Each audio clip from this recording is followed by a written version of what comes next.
true. That's true. Hmm. We can't let them pass. We'll let them in the community. But I love the fact that they are now seeing the representation of our kids. Yes. Um, for example, the Proud Family. I don't think much people caught there was a girl, African American female character who Hmm. always had a book in her hand.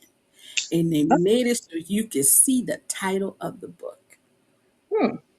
Wow. God. I never watched it, so, but I'm glad to Oh, know you that. guys to it tackles a lot of issues. Okay. Um, the best thing about it is me and my daughter are able to talk about it. And Hmm. again, there was somebody that saw the call. We need characters of color. And they brought it Hmm. out and they brought it to where we can actually talk about certain issues. Hmm. But let's bring it back to you because you are one of those authors who's done that. And again, I thank you. You're welcome. Did you You're welcome. see? Of course, you saw there was a need, but I why do. did you? Yeah, why? So, Yeah, let me yes. give you the background about the book. So my grandbaby is now 9. She was 6 when this happened. I can tell you, we were walking out of Kroger grocery store and, no, and going to my vehicle. All of a sudden, out the blue, she said, "I wish I was white." And I just stopped in my tracks because I was like, "Huh? Where did that come from?" I could not believe it. I was floored, obviously. I never thought that, never wanted that for myself. So to hear my 6-year-old grandbaby at the time say it, I was like, whoa, what's going on here? Told her mother when I got home, when we got back home, got on social media. I just couldn't believe it. I just could not let it go.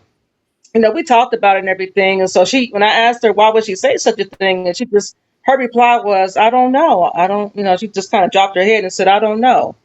So that led me, I knew I had to do something. So I said, well, I need to write her a book. Now, this is my second book. The first one is about her too. It's called Trinity's Arrival from Heaven. That's another story. But anyway, so she encouraged me to write this book. I said, I need to do something. I can't just let this go.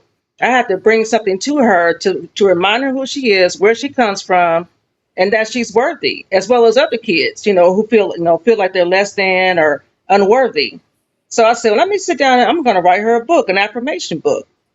And so I said, what am I going to include? And I was like, well, let me include her ancestors and what they did, what they brought to the world and their accomplishments. So I have like my dad in it. He was in the service. All these other folks, her ancestors. But when I got to my grandfather, Herbert Hawkins, my mom's dad, I knew at one time that he had a gas station and a taxi service here in our city, or my city, but I didn't know the details of it. So long story short, I ended up uncovering all kind of stuff that we didn't know as a family about his life. But once he was gone, my mom didn't really talk about him. My grandmother didn't either, and I believe it was because they were traumatized. So Trinity, in other words, she opened up a whole nother door for me when it comes to some other stuff that I got going on with public history and public speaking and stuff like that. But yeah, going back to the story, that is why I wrote it for her. And I said, and it was somebody else, another writer, that said you should name it that. And I had to give her credit. She said you should name it "I Wish I Was White." And that's when I said, well, okay, I can do that, but I'm going to have to add that second part, racial identity and self-esteem. Again,